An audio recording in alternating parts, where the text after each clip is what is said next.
बिहार चुनाव से ठीक पहले चुनाव आयोग ने अचानक एक ऐसा फरमान जारी किया जो बिहार के गरीबों के लिए वोटबंदी जैसा है। नोटबंदी के दौर आपको याद है, मोदी जी ने काला धन खत्म करने के नाम पर अचानक पूरे देश में 500,000 रुपये के नोटों को बंद कर दिया था। अब पता नहीं चुनाव आयोग कह रहा है कि जो मतदाता सूची बिहार में थी या पूरे देश में थी, जिसके आधार पर अभी 2024 में लोकसभा का चुनाव हुआ, वो मतदाता सूची ठीक नहीं थी। और इस मतदाता सूची को ठीक करने के नाम पर चुनाव आयोग ने कहा है कि 2003 के मतदाता सूची के आधार पर नई मतदाता सूची पूरे बिहार में उसका निर्माण किया जाएगा। और इसके लिए कहा जा रहा है कि बिहार में अगले 1 महीने के अंदर बिहार के 8 करोड़ मतदाता, उनके पास घर घर जा करके उनसे सबूत मांगा जाएगा कि वो बिहार में पैदा हुए थे, कब पैदा हुए थे, कहाँ पैदा हुए थे। सिर्फ अपना देने से भी नहीं चलेगा, अपने पिता माता का भी देना पड़ेगा। और अगर आपके पास ये प्रमाण पत्र नहीं है, वो कह रहे हैं कि आपने कब मैट्रिक पास किया, आपके पास ज़मीन का क्या खतियान है, तो कुल मिलाकर के ऐसे कागज पत्र मांगे जाएंगे जो बिहार के गरीबों के पास बिल्कुल नहीं है। और वो भी जुलाई का महीना, बरसात का महीना, लोग पूरा व्यस्त है इस समय।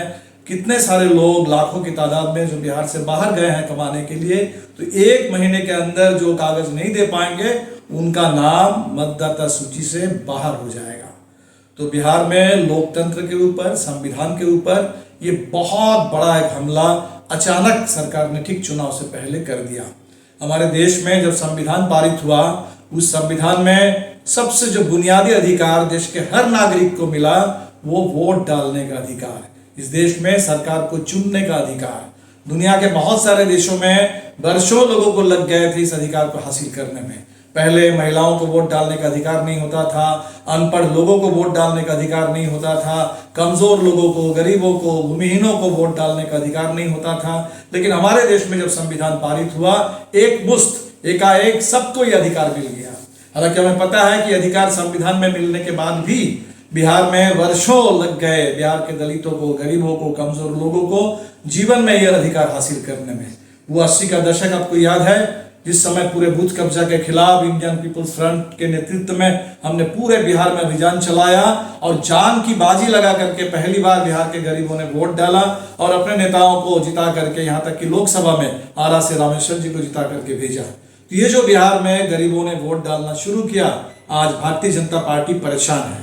उनको डर है कि 2020 में जिस तरह से चुनाव परिणाम आया, 2024 में जिस तरह से चुनाव परिणाम आया, इस बार अगर बिहार में साफ सुथरा चुनाव हुआ और गरीबों को अगर वोट डालने का मौका मिला, तो निश्चित तौर पर ये 20 साल से जो भारतीय जनता पार्टी की सरकार चल रही है, नीतीश जी के कंधे पर बंदूक रख करके, वो सरकार इस बार चुनाव में पूरी तरह से हार जाएगी।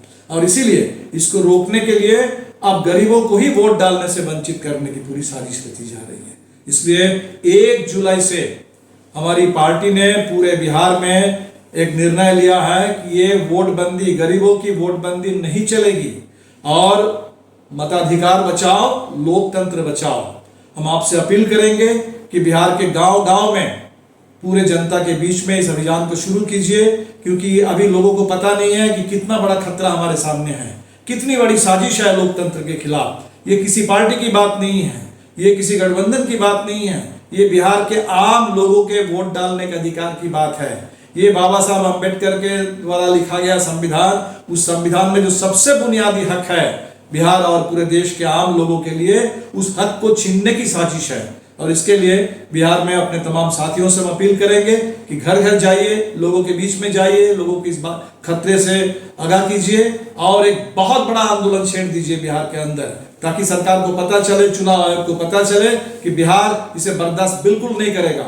लोकतंत्र के साथ ये मजाक, संविधान के ऊपर इतना बड़ा हमला और गरीबों के ऊपर ये वोटबंदी हरगिज हम लागू नहीं होने देंगे। इसके लिए वोट बचाने के लिए, मताधिकार की रक्षा के लिए, लोकतंत्र की रक्षा के लिए बिहार के तमाम माले के साथियों से और तमाम जागरूक मतदाताओं से हमारी अपील है कि इस अभियान को तुरंत शुरू कर दीजिए पूरे जुलाई महीने में, और चुनाव आयोग को बता दीजिए कि ये गंदा खेल, ये वोटबंदी, ये हमें हरगिज मंजूर नहीं है।